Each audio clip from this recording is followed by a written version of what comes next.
Fernandel, a retrouvé ce jeudi soir sur C8 dans la grande bagarre de Don Camilo, a vécu l'enfer avec une star mondialement connue qui habitait le même immeuble que lui dans un quartier très chic de Paris. Fernandel, inoubliable interprète de Don Camilo, qui est d'ailleurs à retrouver ce jeudi soir à 21h20 sur C8 dans le troisième volet de cette saga culte, a habité au 44 avenue Foch, dans le 6e arrondissement de Paris. L'un des quartiers les plus chics de la capitale. Problème, à peine le papa de Franck, mort en 2011, avait posé ses valises dans son sublime appartement sur 2 niveaux et tout en marbre qu'il a été dérangé par une voisine très bruyante, qui n'était autre que l'immense Maria Callas. La cantatrice qui vivait à ce moment-là une relation compliquée avec Aristote Onassis, rencontré en juillet 1959 pendant une croisière sur son yacht. Elle avait le cœur brisé après avoir lu dans le Washington Post que son homme Elie Radziwill, la séduisante sœur de Jackie Kennedy, avait eu une liaison. Blessée et jalouse, elle lui faisait alors vivre un calvaire lorsqu'il rentrait la voir le soir dans son appartement à Paris, et Fernandel en subissait les conséquences.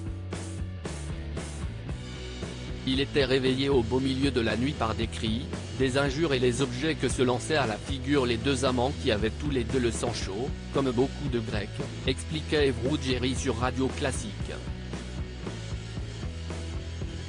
Un soir, si y est-il la goutte de trop pour Fernandel, qui décide d'appeler la police après s'être brusquement aperçu qu'Aristote Onassis a défoncé la grille de l'immeuble, note de la rédaction, avec sa Rolls, car Maria Callas ne voulait pas le laisser rentrer, poursuivait Eve Ruggieri. L'acteur a également subi les entraînements vocaux de la diva, notamment en mai 1964 lorsque cette dernière s'apprête à retourner sur scène après 4 ans d'absence. Des vocalises qui ont alors poussé les habitants de l'immeuble à faire tenir à leur gérant une protestation en bonne et due forme, écrivait le journal L'Aurore à l'époque.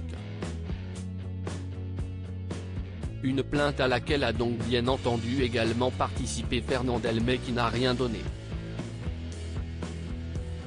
À tel point que Maria Callas a continué à le déranger lui et ses autres voisins, notamment en faisant venir chez elle des invités mal élevés. Ces derniers n'hésitaient pas à se balader en pleine nuit dans les couloirs de l'immeuble, rapportaient nos confrères de Public. Un tapage nocturne qui rendra complètement fou Fernandel.